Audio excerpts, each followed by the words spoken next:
Hi hello నమస్తే, నేను మీ శ్రీలతని. Welcome back to Kalyan Shri. ఈరోజు మన వీడియో వచ్చేసి హౌస్ డీప్ క్లీనింగ్ అండి. పండగలు వచ్చేస్తున్నాయంటే అందరూ ముందుగా లేడీస్ చేసే పనే కదండి. మరి నేను ఎలా చేసుకుంటాను, దీంతో పాటు త్వరగా అయిపోయే టిఫిన్స్ కానీ మధ్యాహ్నం లంచ్ కానీ ఎలా ప్రిపేర్ చేసుకోవాలి ఏంటి అనేది టైం సేవింగ్ టిప్స్ని కానీ వీడియోలో క్లియర్గా చెప్పేస్తానండి. ఫస్ట్ టైం కనుక మన ఛానల్ని చూస్తున్నట్లయితే తప్పకుండా సబ్స్క్రైబ్ చేసుకోండి, నచ్చినట్లయితే లైక్ చేయండి. అలాగే వీడియో కనుక మీకు ఎవరికైనా యూజ్ అవుతుంది అనుకునే ఫ్రెండ్స్ అండ్ ఫ్యామిలీ మెంబర్స్కి షేర్ చేయడం అసలు మర్చిపోవద్దండి. వచ్చేసి గబా గబా అన్నీ దులిపేసుకుంటూ వెళ్ళిపోకుండా ఒక ప్లాన్ ప్రకారంగా చేసుకుంటూ వెళ్తే మనకి టైం అనేది సేవ్ అవుతుంది. ఎక్కువ శ్రమ పడ్డట్టుగా ఉండదండి. చేసిన పనే మళ్ళీ మళ్ళీ చేసినట్లుగా కాకుండా ఈజీగా అయిపోతుంది అనమాట. ఒక క్రమ పద్ధతిలో చేసుకున్నట్లయితే త్వరగా అయిపోతుంది.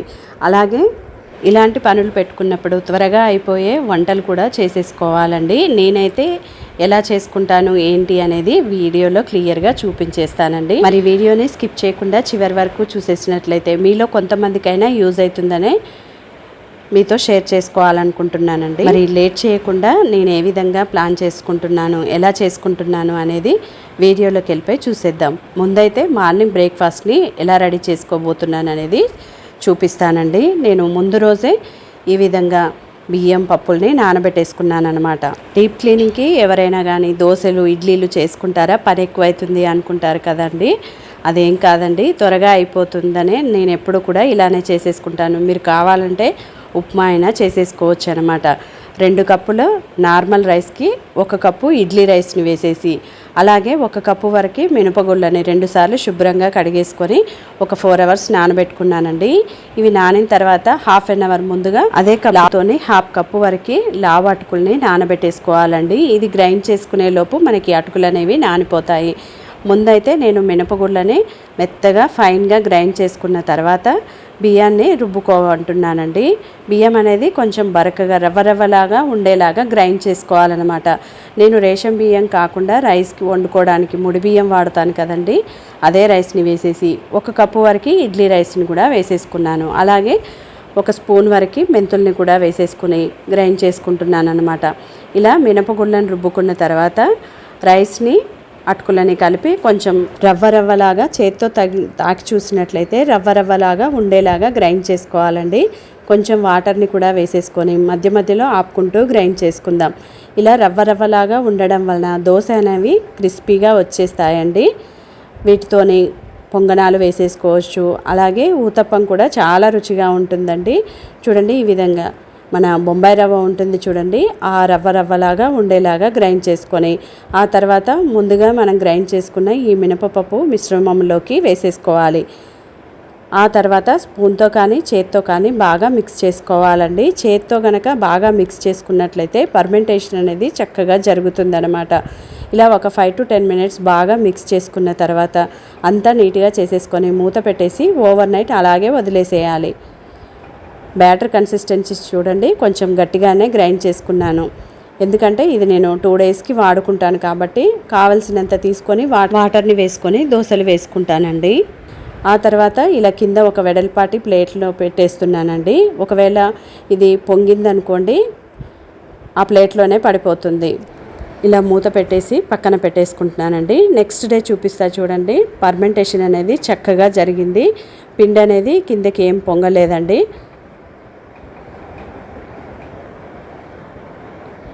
చూడండి, చక్కగా వచ్చేసింది.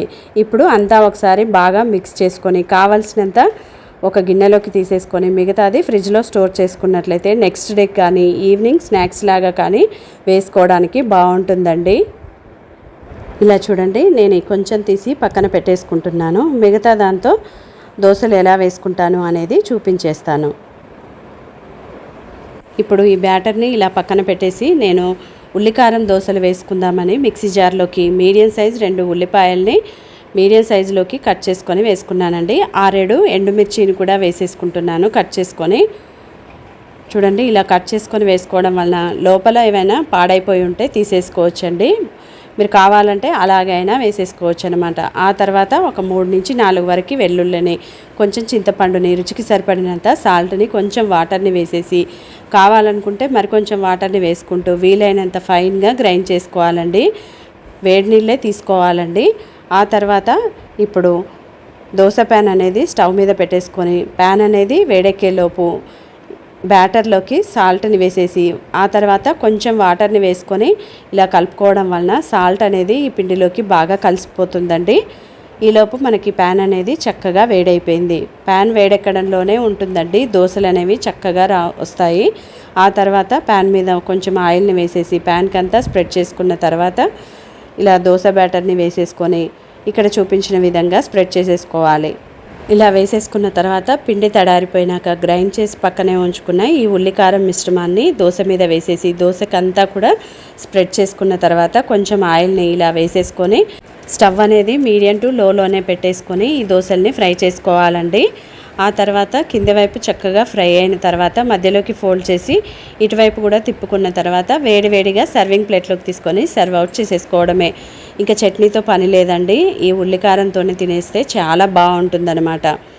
ఇలా మనకు కావాల్సినన్ని దోశల్ని దోరగా ఫ్రై చేసుకుంటూ ఉల్లికారాన్ని వేసేసుకుంటూ మీరు ఇంకా నెయ్యితో ఫ్రై చేసుకున్నారనుకోండి టేస్ట్ మాత్రం బాగుంటుందండి. తప్పకుండా ఈసారి దోశలు చేసేటప్పుడు ఈ విధంగా ట్రై చేసి చూడండి. కరకరలాడుతూ ఉల్లికారం దోశలు అనేవి భలే రుచిగా అందరికీ నచ్చేస్తాయండి. అలాగే మార్నింగే నేను పప్పు కూడా నానబెట్టేసుకున్నానండి. 1 గంట నుండి గంటన్నర వరకు పప్పు నానబెట్టుకోవడం వలన గ్యాస్ ప్రాబ్లమ్స్ అనేవి రావండి. 1 కప్పు పప్పుకి 2 కప్పుల వరకు వాటర్ని వేసేసుకొని నానబెట్టుకున్న తర్వాత ఒక మీడియం సైజు ఉల్లిపాయని పెద్ద ముక్కలుగా 4 నుంచి 5 వరకు పచ్చిమిర్చిని చీలికలుగా 2 టమాటాలని 1 స్పూన్ వరకు ఆయిల్ని రుచికి సరిపడినంత సాల్ట్ని వేసేసి మీడియం ఫ్లేమ్లో 4 విజిల్స్ మీద ఉడికించుకున్నారనుకోండి పప్పు అనేది ఈ విధంగా చక్కగా ఉడికిపోతుంది. కుక్కర్లోని గాలంతా వెళ్ళిపోయిన తర్వాత ఇలా మూత ఓపెన్ చేసేసుకొని పప్పుని మరీ మెత్తగా మెదుపుకోకుండా ఇలా గరిటెతోని లైట్గా కలుపుకున్నట్లయితే అక్కడక్కడ పప్పుల్లాగా ఉంటూ పప్పు అనేది రుచిగా ఉంటుందండి.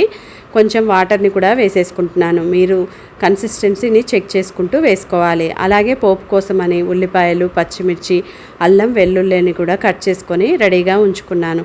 ఇప్పుడు స్టవ్ ఆన్ చేసుకొని పోపు ప్యాన్ పెట్టేసి 2 స్పూన్ల వరకు ఆయిల్ని, 1 స్పూన్ వరకు పోపు గింజల్ని, 1 రెమ్మ కరివేపాకుని, 1 ఎండుమిర్చిని చిన్న ముక్కలుగా కట్ చేసుకొని చిటికెడంతా ఇంగువని కట్ చేసుకొని పెట్టుకున్న పచ్చిమిర్చి, వెల్లుల్లి, ఉల్లిపాయలు, అల్లంని కూడా ఈ పోపులో చక్కగా ఫ్రై చేసుకోవాలి. పోపు అనేది చక్కగా ఫ్రై అయిన తర్వాత స్టవ్ ఆఫ్ చేసే ముందు 1 స్పూన్ వరకు మిర్చి పొడిని వేసుకుంటున్నానండి. నేనైతే పచ్చిమిర్చి ఎక్కువగా వేసుకున్నాను కాబట్టి మిర్చి పొడి అనేది కొంచెం తక్కువగా వేసుకుంటున్నాను.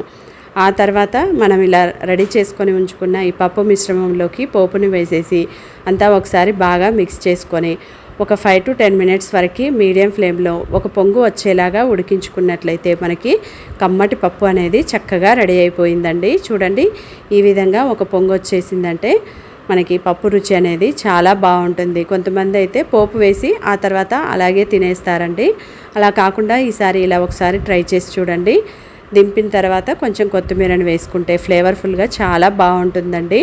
ఇలా లంచ్ రెడీ చేసుకొని బ్రేక్ఫాస్ట్ తినేసిన తర్వాత క్లీనింగ్ అనేది స్టార్ట్ చేసేసుకున్నానండి. ముందైతే ఇలా వాల్స్ని పైవైపు నుంచి కిందకి క్లీన్ చేసుకోవాలన్నమాట. కబోర్డ్స్ని కూడా పైనుండే స్టార్ట్ చేసుకొని దులిపేసుకోవాలండి. మనం దులపడానికి ముందుగానే కర్టన్స్ కానీ షో పీస్లు కానీ డెకరేషన్ ఐటమ్స్ ఏవైనా కానీ అన్నీ తీసి క్లీన్ చేసుకొని అవంతా తడారేలాగా పక్కన పెట్టేసుకున్న తర్వాత ఈ దులపడం అనేది స్టార్ట్ చేసుకున్నట్లయితే ఇవి మనం దులిపేలోపు అవన్నీ కూడా ఆరిపోతాయి. ఆ తర్వాత ఒకసారి తుడిచేసుకొని ఎక్కడివక్కడ సర్దేసుకుంటే ఈజీగా అయిపోతుందండి. కర్టన్స్ కూడా మనం నానబెట్టేసుకున్నట్లయితే వాషింగ్ మిషన్లో అయినా దోబికైనా వేసేసుకోవచ్చు అనమాట. ఆ తర్వాత డైనింగ్ చైర్స్ కానీ టేబుల్ని కానీ నీట్గా క్లీన్ చేసేసుకోవాలన్నమాట. ఆ తర్వాత విండోస్, డోర్స్ అన్నీ కూడా క్లీన్ చేసుకోవాలండి. డైలీ ఇల్లు ఊడ్చుకునేటప్పుడు ఇలా విండోస్, డోర్స్ క్లీన్ చేసుకోవడం వలన మనం నెలకోసారి దులపాల్సిన పని ఉండదండి. నేనైతే అలాగే చేస్తూ ఉంటాను. రోజు ఒక 10 నిమిషాలు ఎక్కువ శ్రమ అనుకోకుండా ఇలా చేసుకోవడం వలన మనకి ఒకే రోజు నెలలో ఒక రోజు డీప్ క్లీనింగ్ చేసి ఒళ్ళల్సిపోకుండా ఉంటుందండి. మనకి అందినంత వరకు డైలీ క్లీన్ చేసుకుంటూ ఉండాలి. అందనివి పైకి ఉన్నవి మాత్రమే ఇలా డీప్ క్లీన్ చేసుకుంటూ ఉంటానండి. అప్పుడు మనకి అంత ఎక్కువగా డస్ట్ పట్టినట్టు కూడా ఉండదండి. ఇలా చేయడం వలన అలాగే మనకి ఫ్యాన్లకు కూడా డస్ట్ అనేది ఎక్కువగా పట్టుకోకుండా ఉంటుందండి. అందినంత వరకు డైలీ ఇల్లు ఊడ్చుకుని తుడిచేటప్పుడే ఇలా క్లీన్ చేసుకుంటూ ఉండడం వలన మనకి చూడండి నాకు దుమ్ము అనేది ఎక్కువగా లేకుండా నీట్గా ఉంది. అలాగే డోర్స్ విండోస్ కూడా అలాగే చేసేసుకోవాలండి. సండే రోజు అయినా కానీ మనం రోజు కూడా చేసుకుంటే కొంచెం ఒక 10 మినిట్స్ ఎక్కువ టైం తీసుకుంటుంది అంతే. డస్ట్ ఎలర్జీ ఉన్న వాళ్ళకి ఇలా రోజు చేస్తూ ఉండడం వలన ఇంట్లో డస్ట్ అనేది ఎక్కువగా లేకుండా, ఎక్కువ డస్ట్ ఉందనుకోండి మనం ఫ్యాన్ వేసుకున్నప్పుడు అదంతా మనకు తెలియకుండానే మన ముక్కులోకి వెళ్ళిపోతుందండి. ఒకవేళ డస్ట్ ఎలర్జీ ఉన్నవాళ్ళు డీప్ క్లీనింగ్ చేసేటప్పుడు తప్పకుండా మాస్క్ కానీ ఏదైనా నాప్కిన్ కానీ ముక్కుకు అడ్డంగా కట్టుకొని పని చేసుకోవాలండి. ఆ తర్వాత డైనింగ్ చైర్స్ కానీ డైనింగ్ టేబుల్ కానీ రోజు క్లీన్ చేసుకుంటూ ఉంటానండి. ఎందుకంటే మనం డైలీ దీని మీద కూర్చొని తింటూ ఉంటాం కదండి. ఎప్పుడైనా కానీ డైనింగ్ టేబుల్ అనేది హైజీనిక్గా ఉండేలాగా చూసుకోవాలండి. వండినవన్నీ కూడా ఫ్రూట్స్ కానీ స్నాక్స్ కానీ పెడుతూ ఉంటాం కాబట్టి చాలా జాగ్రత్తగా చూసుకోవాలన్నమాట.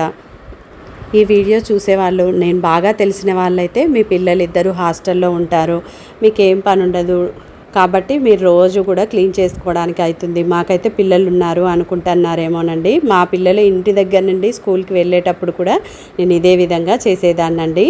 నాకు కూడా డస్ట్ ఎలర్జీ ఉంది కాబట్టి అప్పటి నుండి నేను ఇది ఫాలో అవుతున్నానండి.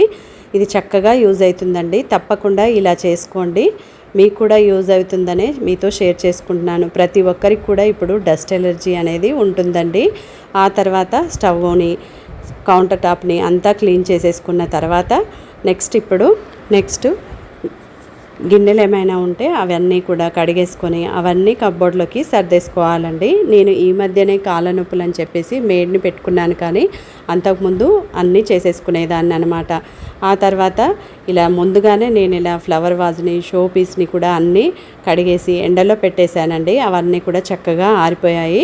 ఇప్పుడు ఇవన్నీ కూడా ఒకసారి నీట్గా సర్దేసుకుంటే తడేమీ లేకుండా చూసుకుంటూ సర్దేసుకోవాలన్నమాట. ఎక్కడి నుండి తీసినవి అక్కడ పెట్టేసుకొని నీట్గా సెట్ చేసేసుకుందాం.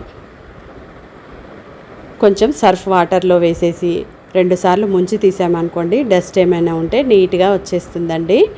ఆ తర్వాత ఇప్పుడు ఇలా డెకరేషన్ షో పీస్లను కూడా నీట్గా తుడిచేసుకున్న తర్వాత సర్దేసుకోవాలన్నమాట.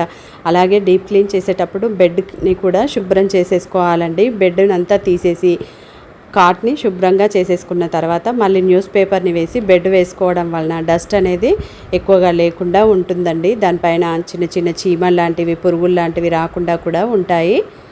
అలాగే ఇలా డీప్ క్లీన్ చేసే రోజు పిల్లోస్ కానీ బెడ్స్ కానీ ఒక 20 మినిట్స్ అయినా కానీ ఎండలో పెట్టుకోవాలండి. డైలీ ఇంట్లోనే డోర్లు వేసేసి ఏసీలు కూలర్లు వేసుకొని లోపలే ఉంటాయి కాబట్టి కొంచెం అలా ఎండలో పెట్టుకోవడం వలన చాలా మంచిదండి.